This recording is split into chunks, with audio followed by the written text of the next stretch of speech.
तीन दिवसीय छठ महापर्व का आज तीसरा दिन है। तीसरा दिन बोले तो आज जो है सांध्यकालीन का भगवान भास्कर को अर्घ देने का दिन है। और छठ एक बहुत बड़ा हिंदू धर्म में दोस्तों एक महत्व रखता है अपने आप में। शायद से मैंने पिछले वीडियो में भी बताया है कि इससे बड़ा शायद से कोई हिंदू धर्म में कोई पर्व नहीं है और यह एक आपसी भाईचारे का पर्व है। दोस्तों नमस्कार, मैं सरदार। आज हमारे साथ मौजूद हैं चंदन भाई, हमारे बहुत अच्छे मित्र हैं। छठ पर्व पे इन्होंने कहा कि सरदार जी क्यों ना हम लोग कुछ बातचीत कर ले, छठ पर्व के महत्व को लोगों को बताएं। तो आइए इनसे ही जानते हैं। इस कार्यक्रम के प्रायोजक हैं gold star caterers and event organiser Hajipur. Chandan sir, सबसे पहले आपको हमारे चैनल में स्वागत है। बहुत बहुत धन्यवाद आपको। सर, छठ पर्व को आप किस नज़रिए से देखते हैं? देखिए, छठ महापर्व जो है हम हिंदुओं का एक बहुत बड़ा पर्व है। लगभग लोग जो है महीनों महीनों छठ व्रत का इंतज़ार करते हैं, साफ़ सफाई करते हैं। और पहले हम लोग दीपावली मनाते हैं और दीपावली के जस्ट बाद हम लोग छठ के तैयारी में जुट जाते हैं। छठ पर्व लोक आस्था का पर्व है। लोगों को भगवान सूर्य पे, भगवान भास्कर पे बहुत ही आस्था है। जो छठ व्रत करने से भगवान ने हमको अन्न धन पुत्र का जो है लोग आशा और उम्मीद करते हैं। उस आशा उम्मीद के साथ लोग भगवान भास्कर का पूजा करते हैं। संध्या और क्या है उद्या दोनों पर्व जो है, दोनों भगवान भास्कर का लोग पूजा करते हैं, साधना करते हैं, आराधना करते हैं, उपासना करते हैं। साधना आराधना उपासना के साथ साथ मैं बता दूं आपको कि भगवान भास्कर मतलब गायत्री। लोगों को इसके साथ साथ गायत्री मंत्र का भी जप करना चाहिए जो गायत्री से जुड़ा है। मैं सरदार जी आपको बता दूं कि मैं गायत्री का संयोजक भी हूं, सहदेई का। और जो गायत्री से जुड़ा है, गायत्री मंत्र का जप किया है, वह परिवार मुझे लगता है कि सच्चे गायत्री जपने वाला कभी भी निराश नहीं हुआ होगा। सर, वैसे से यह पहला पर्व है पूरे दुनिया का जो डूबते हुए सूरज को भी पूजा करता है। देखिए, मैं आपको बता दूं सरदार जी कि लोगों कहते हैं कि नैया डूबता हुआ नैया पे नहीं चढ़ना चाहिए।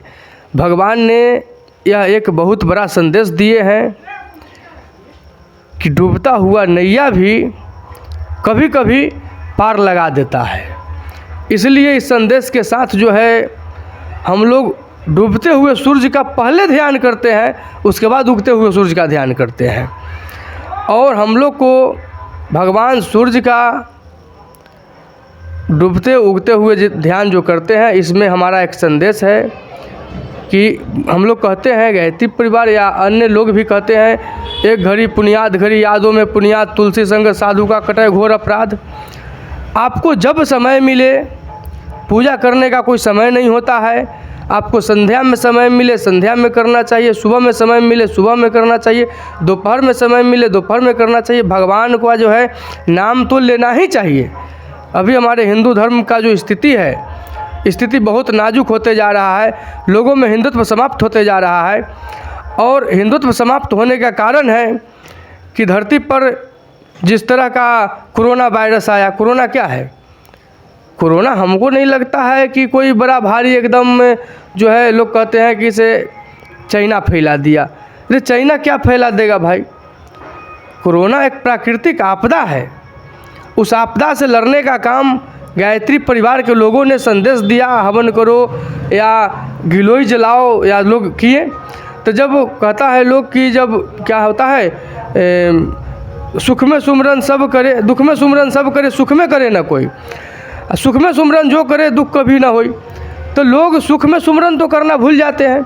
जब सुख में सुमरन करने लगेंगे तो स्वतः विघ्न बाधाएं जो है दूर होते चला जाएगा। सरदार जी, लोगों को सुख में भी सुमरन करना चाहिए। भगवान माने देवी देवता किसी भी हो, ये नहीं मैं कहता हूँ गायत्री ही जपो, राम के जपो, कृष्ण को जपो, हनुमान के जपो, लेकिन भगवान का नाम कुछ ना कुछ घड़ी लेना चाहिए लोगों को। सर ऐसा क्योंकि इस छठ पर्व को लोग जल में ही खड़ा होकर के करते हैं, सूखे में भी किया जा सकता है? देखिए, जल जो है, हम भगवान की आपको बता देता हूँ उदाहरण। भगवान भ से भूमि, ग से गगन, ब से वायु, न से नीर, तो ये जो है भगवान, भगवान का ये अर्थ है। और जब तक हमारा सब तत्व नहीं मिलेगा तब तक जो है हमारा पूजा जो है वो सफल हो ही नहीं सकता।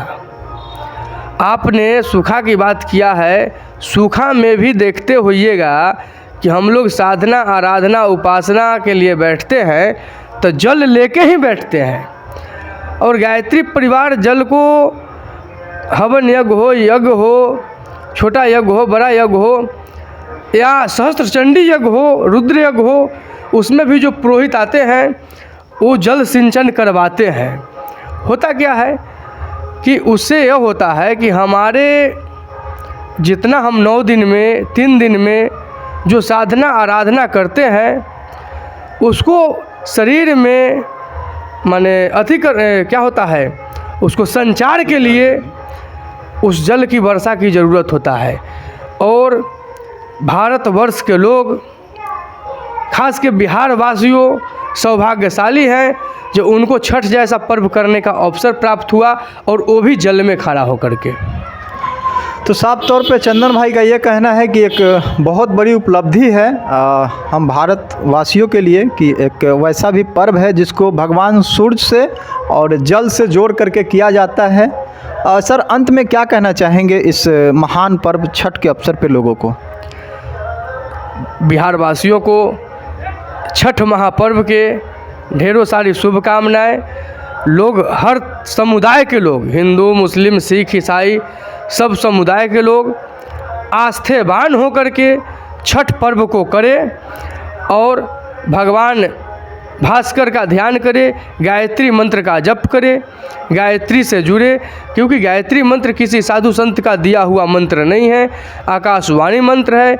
मैं लोगों से बताऊंगा कि गायत्री मंत्र जप करने वाले को कभी कोई कष्ट नहीं होता है, कभी उनके यहाँ अकाल मृत्यु नहीं आएगी, कभी शिक्षा का अभाव नहीं होगा। गायत्री मंत्र एक ऐसा मंत्र है जो जैसा चाहेगा लोग वैसा बनेगा लोग। गायत्री परिवार कहता है कि हम सुधरेंगे युग सुधरेगा, हम बदलेंगे युग बदलेगा। गायत्री परिवार का यह लक्ष्य है कि मनुष्य में देवत्व का उदय और धरती पर स्वर्ग का अवतरण हो। तो साफ तौर पे चंदन भाई का ये कहना है कि हम इस छठ महापर्व को गायत्री मंत्र से जोड़ करके करें। दोस्तों, हमारे चैनल के पिछले वीडियो में जब आप जाएंगे तो सहदेई बुजुर्ग में एक यज्ञ हुआ था, गायत्री महायज्ञ, जिसमें इन चंदन भाई का बहुत बड़ा योगदान था। फिर से एक बार आप तमाम मेरे चाहने वाले दोस्तों को, पूरे बिहार वासियों, पूरे देशवासियों को छठ महापर्व की ढेर सारी शुभकामनाएं। खूब खूब धन्यवाद।